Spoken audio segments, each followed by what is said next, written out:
संसद में विपक्षी दलों की ओर से जल्द ही भारत के मुख्य चुनाव आयुक्त को हटाने के लिए एक प्रस्ताव पेश किया जाएगा।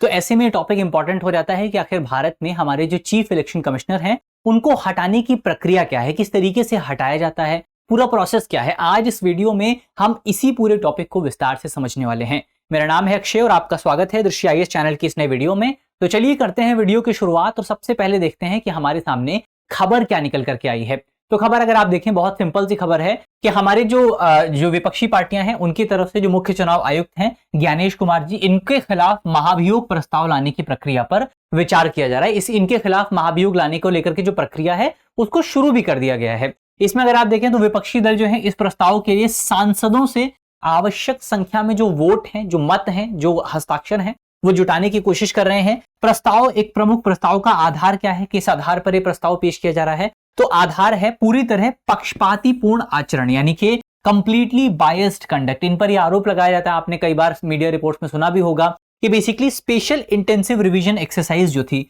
इस एक्सरसाइज के दौरान कुछ राज्यों के साथ, जिसमें खासतौर पर पश्चिम बंगाल का कई बार नाम लिया जाता है, कुछ राज्यों के साथ जो है काफी ज्यादा भेदभाव किया गया था, पक्षपातपूर्ण व्यवहार किया गया था। उसी को लेकर के अब ये प्रस्ताव जो है, ये प्रस्ताव अब चीफ इलेक्शन कमिश्नर के सामने पेश किया, चीफ इलेक्शन कमिश्नर के को हटाने को लेकर के प्रस्ताव जो है वो पेश किया जाएगा। तो इस पर हम बात करेंगे, इसको डिटेल से समझेंगे, लेकिन उससे पहले आपके लिए एक इंपॉर्टेंट सूचना है, आपके लिए एक इंपॉर्टेंट जानकारी है। अगर आप यूपीएससी की तैयारी कर रहे हैं, अगर आपका कोई साथी है, कोई दोस्त है, कोई परिवार में कोई व्यक्ति है जो यूपीएससी की तैयारी कर रहा है, तो हम आपके लिए एक बहुत ही शानदार कोर्स लेकर के आए हैं। एक कॉम्प्रिहेंसिव पैकेज हम आपके लिए लेकर के आए हैं, जहां पर हमारे कोर्स में आपको प्रीलिम्स और मेंस दोनों के जो इंपॉर्टेंट टॉपिक्स हैं, इंपॉर्टेंट जो आपके सब्जेक्ट्स हैं, सभी चीजों को डिटेल से लेकर के, बेसिक से लेकर के एडवांस तक कवर किया जाएगा। इसके अलावा ये जो पूरा कोर्स है, कोर्स का नाम है studio GS foundation live online course. ये फाउंडेशन कोर्स है, बेसिक से लेकर के एडवांस तक सारी चीजें इसमें कवर होंगी, सारे सब्जेक्ट आपको पढ़ाए जाएंगे। ऑनलाइन कोर्स है, यानी आप अपनी सहूलियत के मुताबिक कभी भी कहीं से भी पढ़ाई कर सकते हैं।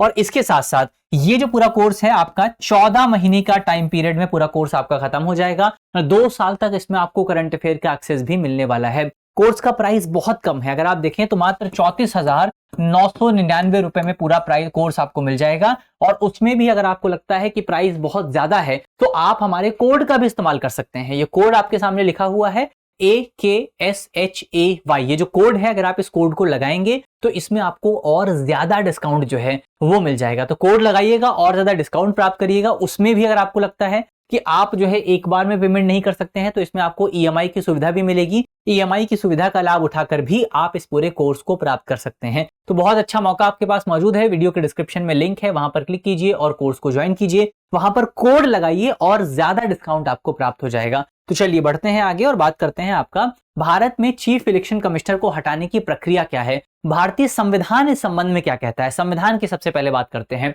तो संविधान की अगर आप बात करें, भारतीय संविधान के अनुच्छेद 324 क्लॉज 5 में अगर आप देखें तो भारतीय संविधान के आर्टिकल 324 क्लॉज 5 के अनुसार मुख्य चुनाव आयुक्त को केवल उसी तरीके और उन्हीं आधारों पर हटाया जा सकता है जो आधार भारत में सुप्रीम कोर्ट के न्यायाधीशों पर लागू होते हैं, जो प्रक्रिया भारत में सुप्रीम कोर्ट के न्यायाधीशों पर लागू होती है। तो जिस तरीके से भारत में सुप्रीम कोर्ट के न्यायाधीश को हटाया जाता है उसी तरीके से भारत में मुख्य चुनाव आयुक्त को हटाया जा सकता है। इसके अलावा अगर आप देखें, इसी अनुच्छेद में यह भी लिखा हुआ है कि आपको पता है हमारे इलेक्शन कमीशन में एक तो मुख्य चुनाव आयुक्त होते हैं, उनके साथ साथ आपको चुनाव आयुक्त भी देखने को मिलेंगे। तो अगर आपको चुनाव आयुक्त को हटाना है तो चुनाव आयुक्त को हटाने की जो प्रक्रिया है वो उसको लेकर के कहा गया है कि बेसिकली आपका चुनाव आयुक्त को चीफ इलेक्शन कमिश्नर की रिकमेंडेशन पर हटाया जा सकता है।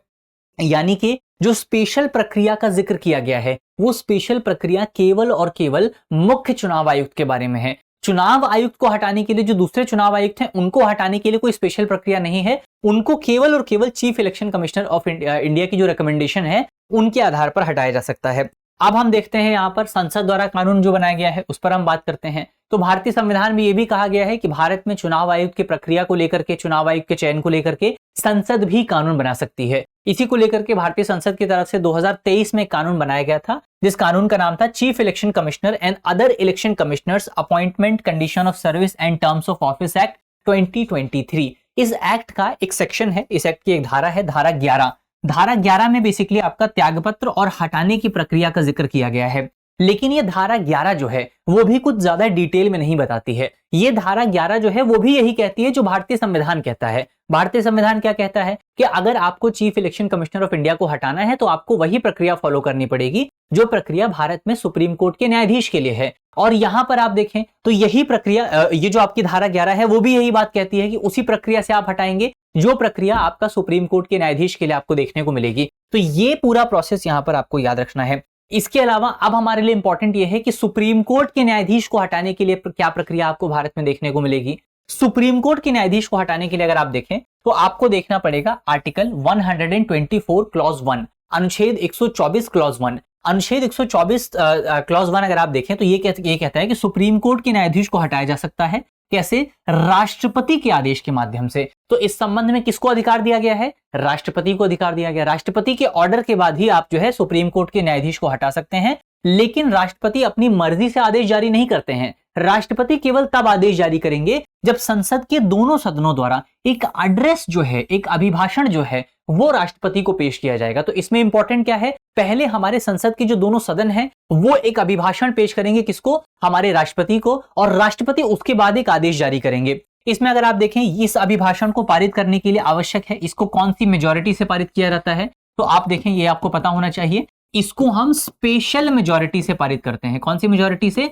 इसको स्पेशल मेजॉरिटी से पारित किया जाता है, यानी कि सदन की कुल सदस्य संख्या का बहुमत और उपस्थित और मतदान करने वाले सदस्यों के कम से कम 2/3 का समर्थन जो है इस पूरे प्रस्ताव को प्राप्त होना चाहिए। इसके अलावा एक इंपॉर्टेंट पॉइंट ये भी है कि जिस सेशन में प्रस्ताव पेश होता है उसी सेशन में प्रस्ताव का पारित होना भी अनिवार्य है। यह भी एक इंपॉर्टेंट पॉइंट आपको याद रखना है। अब हटाए जाने के आधार क्या है? हटाए जाने के आधार है बेसिकली आपका अप्रूव्ड मिसबिहेवियर, यानी कि सिद्ध दुराचार। ऐसा नहीं, दुराचार केवल आरोप लगना जो है वो हटाने का आधार नहीं है, आरोपों का साबित होना भी जरूरी है, मिसबिहेवियर का साबित होना भी जरूरी है। और दूसरा है आपका इनकैपेसिटी, यानी कि अक्षमता। तो ये दोनों पॉइंट यहां पर आपको याद रखने हैं कि किस आधार पर भारत में जो हमारे न्यायाधीश हैं, जो जज हैं, उनको हटाया जा सकता है। और यही प्रक्रिया जो है, यही प्रक्रिया भारत में चीफ इलेक्शन कमिश्नर के ऊपर लागू होती है। तो यह प्रक्रिया आपको याद रखनी है कि चीफ इलेक्शन कमिश्नर को हटाने के लिए क्या पूरी प्रक्रिया है, वही प्रक्रिया जो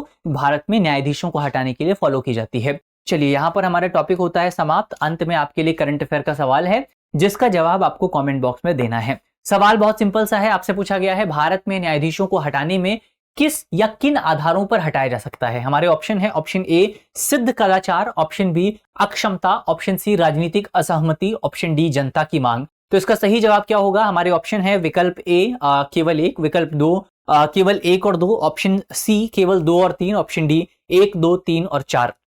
इसका सही जवाब क्या होगा वो आपको कमेंट बॉक्स में बताना है। मुझे उम्मीद है कि इस वीडियो में हमने जितने भी इंपॉर्टेंट टॉपिक डिस्कस किए हैं वो टॉपिक आपको समझ में आए होंगे, जितने इंपॉर्टेंट पॉइंट हमने डिस्कस किए हैं वो आपको समझ में आए होंगे। अगर आपको वीडियो अच्छी लगी है तो वीडियो को लाइक कीजिएगा, वीडियो को शेयर कीजिएगा अपने दोस्तों के साथ, अपने साथियों के साथ। मिलते हैं आपसे अगली वीडियो में, तब तक के लिए अपना ख्याल रखिए, ध्यान रखिए, पढ़ते रहिए। धन्यवाद। अब एग्जाम की तैयारी को और बेहतर करने के लिए हमारे चैनल को लाइक, शेयर और सब्सक्राइब करना ना भूलें।